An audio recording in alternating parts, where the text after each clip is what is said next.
오늘 함께 읽은 말씀을 가지고 포도원 주인의 아들이라는 이야기를 우리가 살펴보도록 하겠습니다. 본문은 너무나도 우리가 잘 알고 있는 이야기입니다. 포도원 주인의 아들 이야기를 그리고 있는데요. 그런데 우리가 본문을 읽지는 않았지만 마가복음 11장 후반부에 기록된 이야기를 우리가 잠시 살펴보고 오늘 본문을 들어가기를 원합니다. 지난 시간에 예수님께서 성전에 들어가셨습니다.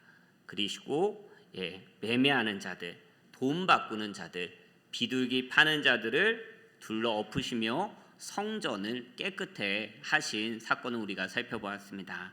그리고 하루가 지난 화요일 예수님께서 다시 성전에 들어가셨을 때 대제사장과 서기관들과 장로들, 유대 지도자들은 예수님에게 무슨 권위로 그러한 일을 하였느냐고 따졌습니다. 대제사장과 서기관들과 장로는 유대 사내들인 공회의 대표들이었죠. 그들이 이렇게 물었습니다. 무슨 권위로 이런 일을 하느냐? 누가 이런 일할 권위를 주었느냐? 이는 분명히 예수님께서 전날에 하신 그 성전을 깨끗하게 하신 일들에 대한 추궁입니다. 당시의 성전과 관련된 모든 권한을 가지고 있었던 것이 이 사내들인 공회인데요. 우리를 배제하고 당신이 도대체 무슨 권위를 가지고 성전을 깨끗하게 하였느냐라고 묻고 있는 것입니다. 성전을 더럽히는 자들을 쫓아낼 권리는 분명 이들에게 있었습니다. 하지만 우리가 지난 시간에 살펴본 것처럼 이들은 그 권리를 성전을 깨끗게 하는데 두지 아니하고 성전에서 장사하는 자들과 한통속이 되었던 것이죠. 예수님은 그들의 질문에 답하지 아니하시고 도리어 역으로 질문하십니다. 11장 30절 말씀에 이렇게 기록되어 있습니다.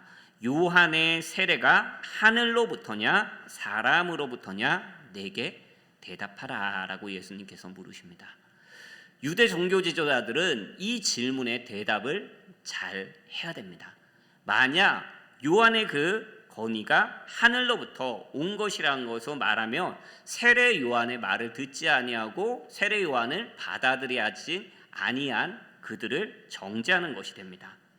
만약 역으로 세례 요한의 권세가 사람으로부터 받은 것이다 라고 대답한다면 백성들은 세례 요한을 참 선지자로 알기 때문에 그들은 큰 공경을 겪게 될 것입니다. 누가복음에서는 그들이 화난 백성들에게 돌을 맞을지도 모른다라고 걱정하는 그런 기록이 나타나 있습니다. 그들은 결국 이렇게 대답합니다. 우리가 알지 못하노라.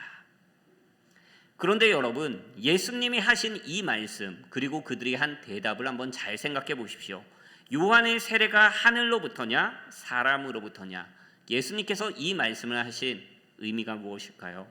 이스라엘 백성들로 하여금 회개와 제사함을 받게 하는 요한의 세례가 하늘로부터 온 것처럼 그분의 말씀 그리고 그분의 권위가 바로 동일한 하나님으로부터 온 것임을 밝히고 계신 것입니다. 대제사장, 서기관, 장로들이 대답한 우리가 알지 못하노라는 이 말 역시 중요한 의미를 담고 있습니다. 공경을 피하려고 궁여지책으로 만들어낸 말이죠. 그런데 이 말은 자신들이 영적으로 무지한 자임을 드러내며 하나님의 임박한 심판 또한 깨닫지 못하는 어리석은 자들이라는 것을 스스로 시인한 그런 말이 되는 것입니다.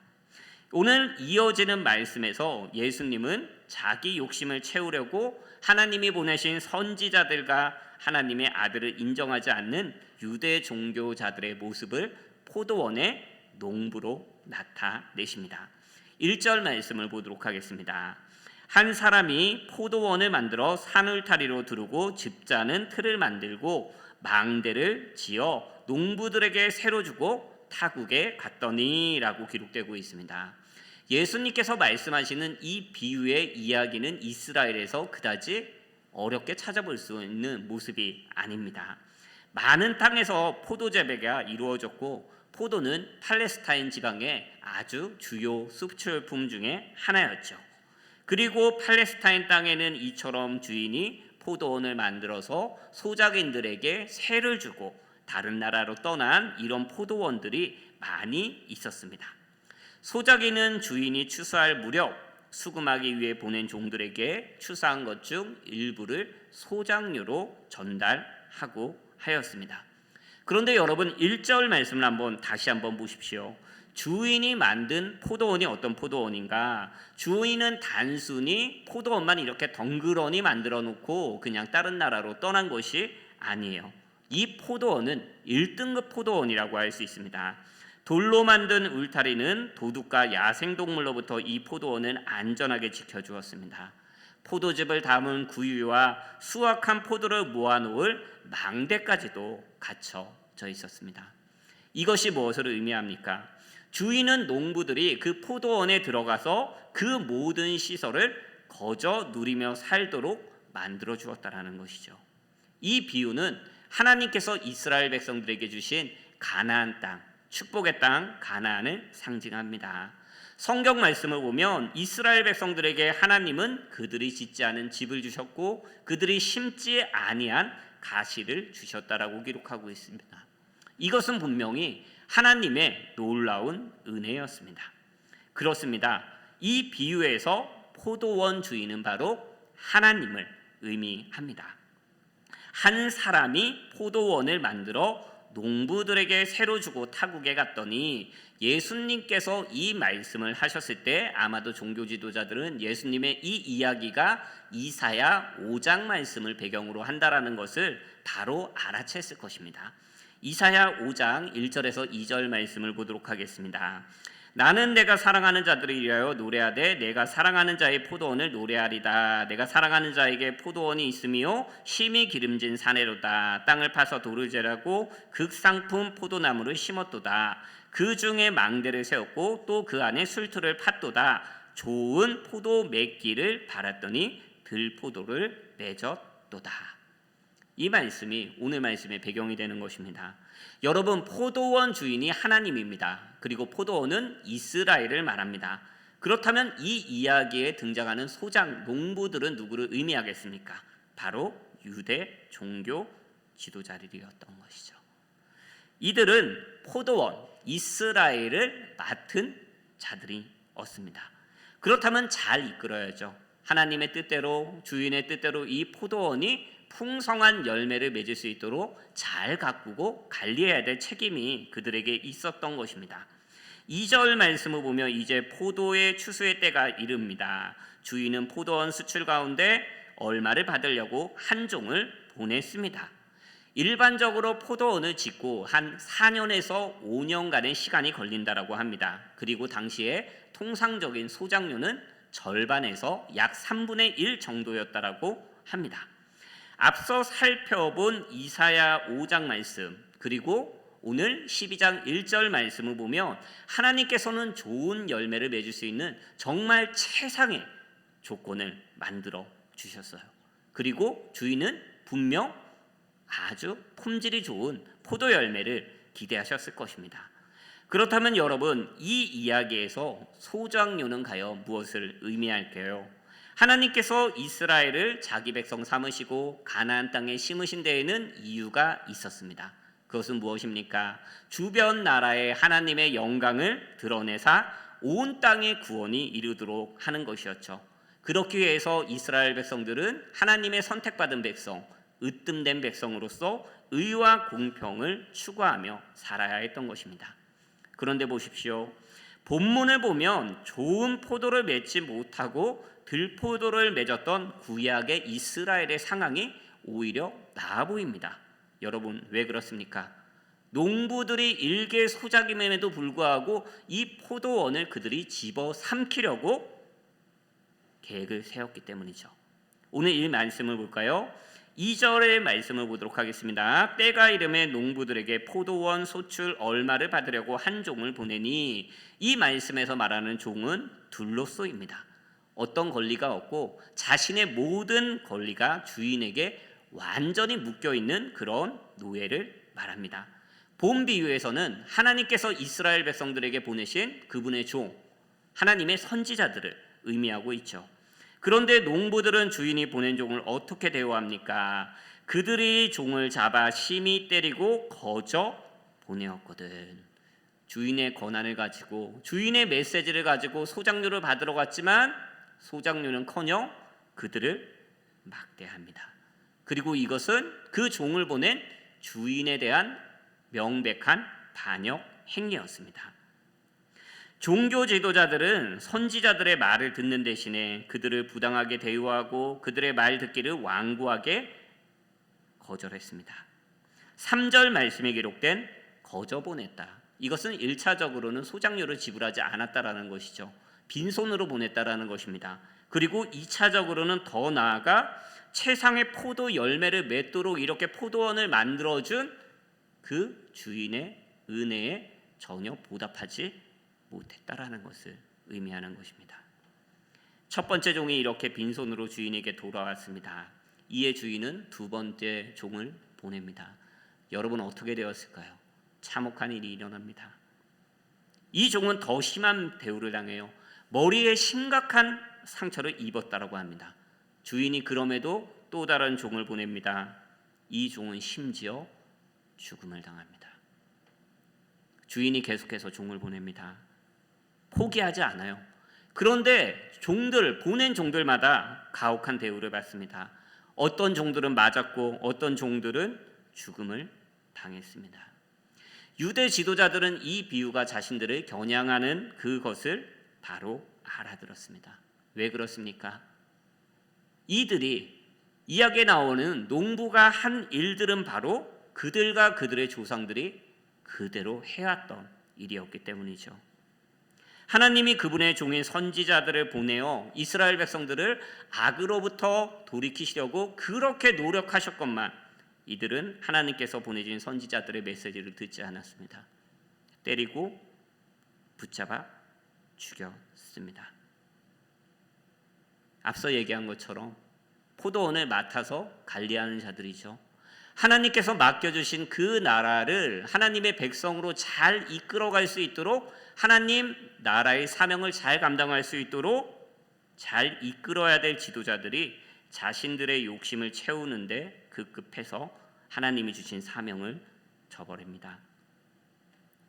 포도원을 자신의 것으로 만들려는 욕심 때문에 자신의 본분을 망각하고 주인을 배반했으며 주인의 권리를 인정하지 않습니다. 그런데 여러분, 놀라운 일이 일어납니다. 6절 말씀을 우리가 함께 보도록 하겠습니다.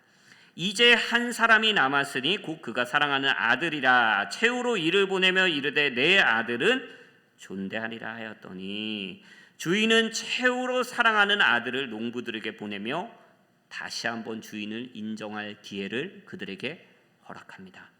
그리고 내가 보내는 이 아들은 종이 아닌 아들이므로 합당한 존경과 경의를 표할 거라고 기대합니다. 여러분, 이 사랑하는 아들이 누구를 의미하겠습니까? 바로 예수님이죠. 보라, 내가 사랑하는 아들이라. 이 표현은 예수님께서 세례 받으실 때 그리고 변화산에서 영광스러운 부활의 모습으로 변하셨을 때 하나님께서 하셨던 말씀과 동일합니다. 이 사랑하는 아들이 반역하는 나라, 완고하게 하나님을 반역하는 나라 이스라엘을 다시 되돌리기 위해 최후의 수단으로 보내셨다라는 것이죠. 그런데 어떤 일이 벌어집니까? 7절에서 8절 말씀입니다. 그 농부들이 서로 말하되 이는 상속자니 자 죽이자. 그러면 그 유산이 우리 것이 되리라 하고 이에 잡아 죽여 포도원 밖에 던졌느니라 라고 기록되어 있습니다. 소작인들은 아마도 아들이 온 것을 보고 그 아버지에게 무언가 문제가 생겼을 거리라고 혹은 그 아버지가 죽었을 것이라고 생각했을 것입니다. 이기적인 욕심에 눈이 먼 그들은 그 주인의 아들을 죽이면 그 포도원이 자신의 것이 될 것이라고 생각했습니다. 당시에 법이 있어요. 만약 상속자가 없는 땅이나 3년 동안이나 주인이 소출의 이익을 받아가지 아니한다면 그 땅은 빈 땅이 되어버립니다. 그리고 그 땅은 소작인의 소유가 되어버렸기 때문입니다. 그래서 그들은 끔찍한 일을 저지릅니다. 죽이고 묻지도 아니하고 포도원 밖에 던져버렸습니다. 종교 지도자들의 모습이 당시 이러하였다라는 것이죠. 자기의 지혜에만 사로잡혀 종교 지도자들은 사람들에 대한 자신의 권력과 특권을 고수하기를 원했습니다. 예수님께 말한 네가 무슨 권위로 이런 일을 하였느냐. 그 권위가 그들에게는 생명보다 더 소중한 것들이었던 것이죠. 그런데 자신들이 독점하고 있었던 그 권리와 인기를 예수님이 위협합니다. 도무지 그들은 예수님의 가르침이나 기적이나 인기와 경험할 수 없었어요. 사람들의 마음이 자신들을 떠나갔다는 것을 보입니다. 그것을 다시 되돌리게 한 방법은 무엇이냐? 바로 이 예수 그리스도를 죽이는 것뿐이다 라고 생각한 것입니다. 마가복음 14장 1절 말씀을 한번 볼까요? 14장 1절 말씀에 이렇게 기록되어 있습니다. 대제사장들과 서기관들이 예수를 흉계로 잡아 죽일 방도를 구하며.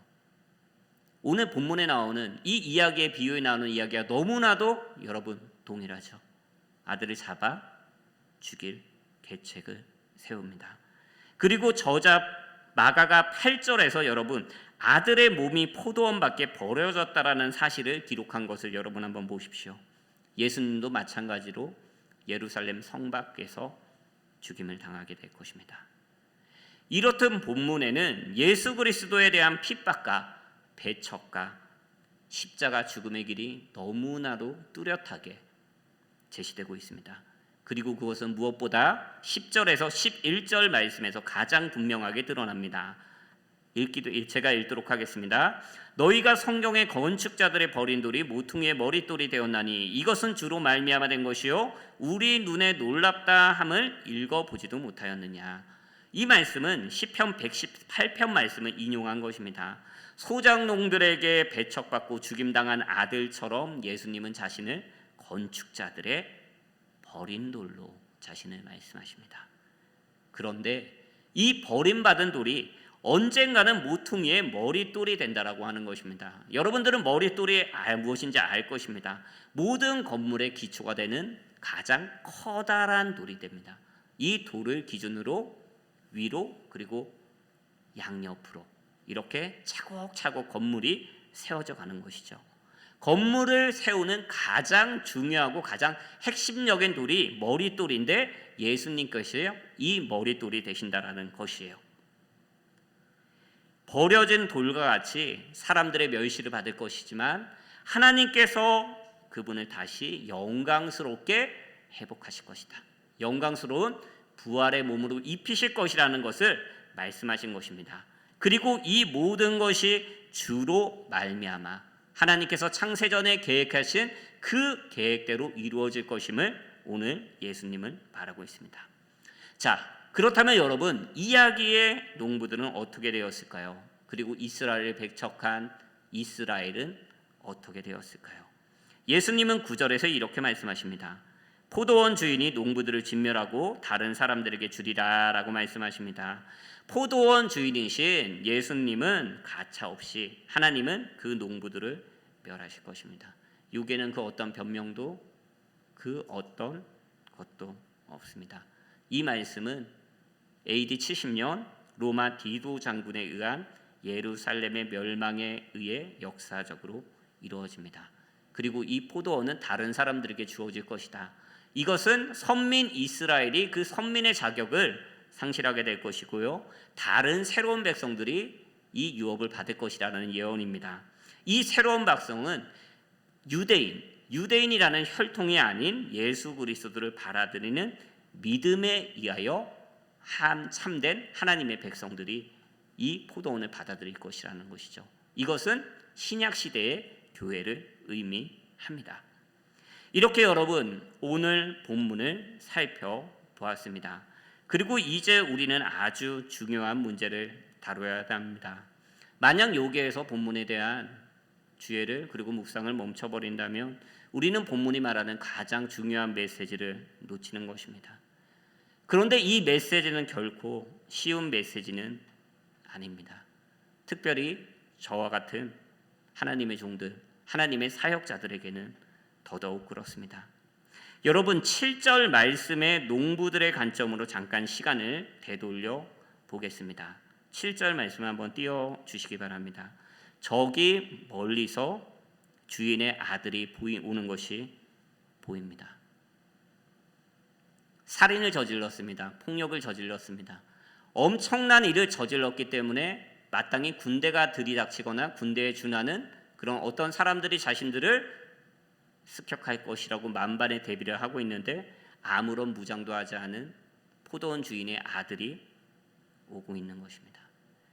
여러분, 이때 농부들은 어떤 감정을 가졌을까요? 아마도 포도원 주인을 어리석고 무능한 사람이라고 생각했을 것입니다. 군대를 보내면 쉽게 될 문제를 왜 저 아무런 무장도 하지 않은 나약한 아들을 보내지? 이 사람 완전 바보구나라고 생각을 했을 것입니다. 그들의 생각이 맞을까요? 여러분 생각해 보십시오. 어떤 아버지가 사랑하는 아들을 이런 위험한 사지에 홀로 보내겠습니까? 그런데 여러분, 저는 이 본문을 보면서 저 역시 한동안 하나님을 이해할 수 없었습니다. 하나님은 분명 그들의 종들이 핍박당하고 죽음당하는 일들을 아셨을 것입니다. 그리고 분명 보셨을 것입니다. 사랑하는 종들, 내가 가장 신뢰하는 종들을 이 종들이라면 내 메시지를 잘 전해주겠지. 아무런 가감 없이, 아무런 거짓 없이 잘 보여주겠지. 나의 진심을 그들에게 보여주겠지라고 가장 믿고 가장 유능한 종들만을 보냈을 것입니다. 근데 누구는 맞고 누군가는 죽음을 당했습니다. 그런데도 계속 보내세요. 여러분, 이 메시지를 가지고 가는 종들의 심정은 어땠겠습니까? 종들이 맞고 그나마 돌아오는 종들은 다행이죠. 돌아오지 않은 종들까지도 있었습니다. 내 앞에 간 종이, 내 동료가 처참하게 맞고 옵니다. 그런데 주인이 나보러 가라고 합니다. 나도 똑같은 일을 당할 것을 뻔히 알고 있어요. 그런데도 종은 아무런 말도 없이 그 메시지를 가지고 갑니다. 그 종들이 어떤 마음을 가졌을까요? 주인에게 섭섭한 마음을 가지지 않았을까요? 그런데 하나님의 마음에서 한번 여러분 본문의 모습을 보십시오. 내 사랑하는 종들이 그렇게 맞고 죽고 돌아오는데도 불구하고 하나님은 종들을 보내셔야 됐습니다. 왜 그렇습니까? 이 포도원은 이스라엘을 상징하고요, 하나님이 정말 사랑하여 가나안 땅에 심은 백성이에요. 그들이 돌아오기를 바라시며 자신의 메시지를 전하는 종들을 계속해서 보내셨던 것입니다. 종들이 어떤 대접을 받을 것을 알면서 말이죠. 하나님의 메시지는 바로 이것이었어요. 지금이라도 돌아오라. 너희가 지금이라도 내가 그 땅에 너희를 심은 그 목적에 따라 살아가라. 헛된 것들을 섬기지 말고 헛된 것들을 바라보지 말고 너희의 참된 주인인 나 하나님을 바라보라라고 그러신 것입니다. 그리고 마지막에는 하나뿐인 아들을 보내셨습니다. 6절 말씀을 우리가 다시 한번 보도록 하겠습니다. 이제 한 사람이 남았으니 곧 그가 사랑하는 아들이라. 최후로 이를 보내며 이르되 이의 아들은 존대하리라. 한 사람이라고 여러분 기록되어 있습니다. 수사학적인 의미로 볼 때는 단순히 숫자 하나, 일의 의미를 가지고 있죠. 그런데 이 하나라는 숫자가 성경에서는 신학적으로는 하나님은 한 분이라는 유일신 사상을 나타내는 매우 중요한 단어입니다. 그리고 이 한 사람이 예수님께 적용될 때는 하나님의 독생자, 구원의 유일한 방편임을 말하고 있는 것입니다. 예수 그리스도께서 인간에게 구원을 가져다주는 유일한 이름이에요. 하나님께서 그 한 사람을 보내신 것입니다. 여러분, 하나밖에 없는 아들에 대한 하나님의 사랑이 얼마나 깊었을까 한번 생각해 보셨습니까? 얼마나 귀할까요? 그 아들은 얼마나 귀하면 보라 이는 내 사랑하는 아들이라라고 말씀을 하셨을까요? 그런데 그 아들을 보내십니다. 그 아들을 사랑하는 것만큼이나 하나님께서 만드신 이 창조 세계를 사랑하셨고 또한 지금 끊임없이 자신을 배역하고 아프게 하고 있지만 그 이스라엘 백성까지도 하나님은 끝까지 포기하지 않으신 것입니다. 자신의 보낸 종들과 같이 혹은 더 처참하게 이 독생자 아들이 죽음을 당할 거라는 하나님은 알고 계셨습니다. 그럼에도 보내셨습니다. 그 사랑이 요한복음 3장 16절에 잘 드러나 있는 것이죠. 우리는 그 사랑을 여러분 절대 잊지 말아야 됩니다. 말씀을 정리하겠습니다.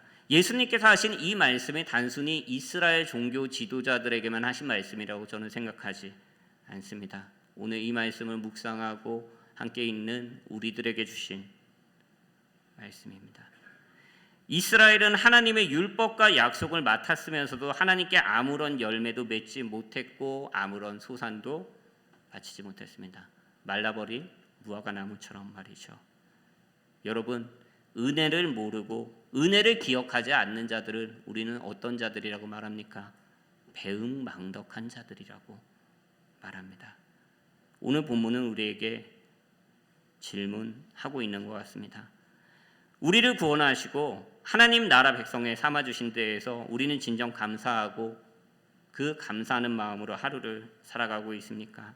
하나님께서 포도원 주인 되시는 것처럼 나의 주인 되심을 인정하고 그분의 뜻대로 살아가려고 노력하고 있습니까? 하나님께서 당신의 백성들을 구원하신 목적, 이스라엘 심으신 목적입니다.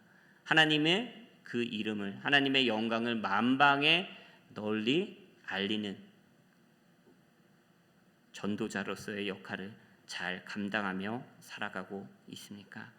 하나님께서 우리에게 바라시는 그 열매, 마땅히 내어드릴 삶의 열매를 아름답게 맺으며 살아가고 있습니까? 여러분, 하나님께서 원하시는 소장료는 무엇일까요? 우리에게 원하시는 소장료는 무엇일까요? 그것은 무언가 특별하고 무언가 새로운 일을 행하며 우리가 살아가는 것이 아니라고 생각이 듭니다. 그것은 하나님께서 우리에게 베풀어 주신 그 한없는 은혜에 비하면 지극히 작고 마땅한 본분을 다하며 의롭고 공평한 백성으로 살아가며 세상에 하나님을 증거하는 것입니다. 여기 앉은 우리 모두가 그런 삶을 살아가기도 합니다. 우리의 구원하시기 위해 예수님께서 피 흘려 죽으셨다라는 그 사실을 잊지 아니하시고 마지막까지 우리를 사랑하셨던 예수님 그리스도의 그 공로와 또한 그분을 보내신 하나님의 사랑 감사하며 구원받은 백성으로 구원에 합당하게 살아갈 수 있는 그런 하나님이 원하시는 의와 공평의 열매 우리 삶 가운데 맺으며 살아갈 수 있는 우리가 되기를 기도합니다. 우리가 찬송하고